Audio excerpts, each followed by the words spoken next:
Mga boss, kapag naresto sina Villanueva, Jingo at Escudero dahil sa flood control scam, mababawasan ang Senado ng Senator Judges na pro-Sara Ramon Tulfo.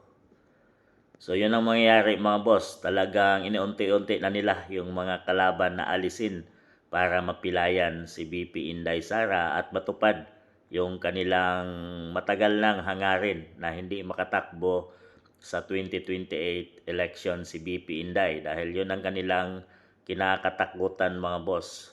Ngayon, wala nang talagang ibang ginawa ang mga senators, ang mga congressman mga boss kundi tugisin si VP Inday Sara. So wala na silang ibang iniimbestigahan kundi ang mga Duterte na lang talaga mga boss. Wala nang proyektong nangyayari sa ating bansang Pilipinas kundi ang pinag-uusapan ngayon ay kung paano impeach si VP Inday Sara dahil natapos na yung kanilang gawa-gawa na impeachment, talagang planadong impeachment laban kay PBBM na sigurado namang ibabasura dahil alam naman natin kung gaano karaming mga congressman ngayon ay ang nasuhulan or ay kaalyado ni PBBM.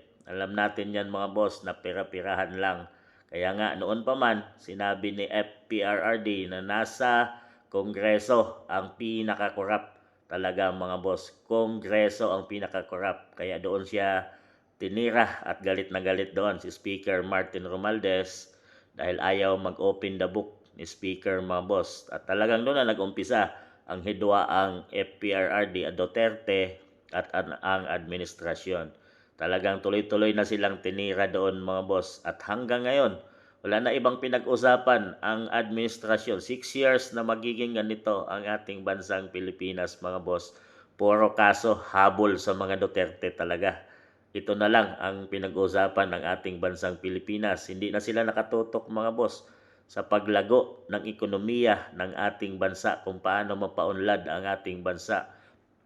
Hindi na sila talaga. Ang tinutukan lang talaga nila ang flood control scandal mga boss o ang flood control corruption ay unti-unti nang mawawala doon sa investigation na ginawa ni Senator Ping Lacson sa kanyang Blue Ribbon Committee.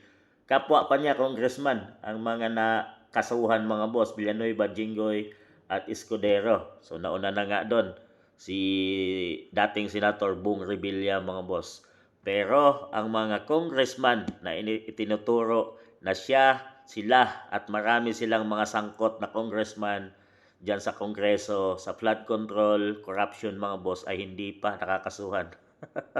Bagkos nauna pa ang mga senator. So ganyan ang sistema na at ganyan ang investigation na kanilang ginawa. Unti-unti na nilang inalis ang mga hahadlang sa daan para ma-impeach si VP Inday Sara Duterte mga boss.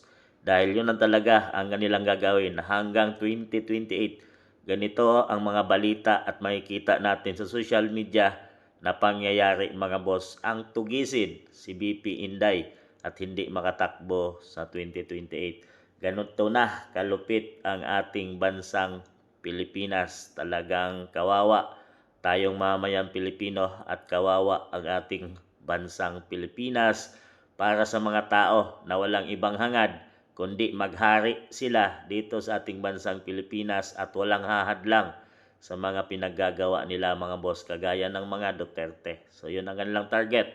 So sa palagay ninyo mga boss, kayo na humusga.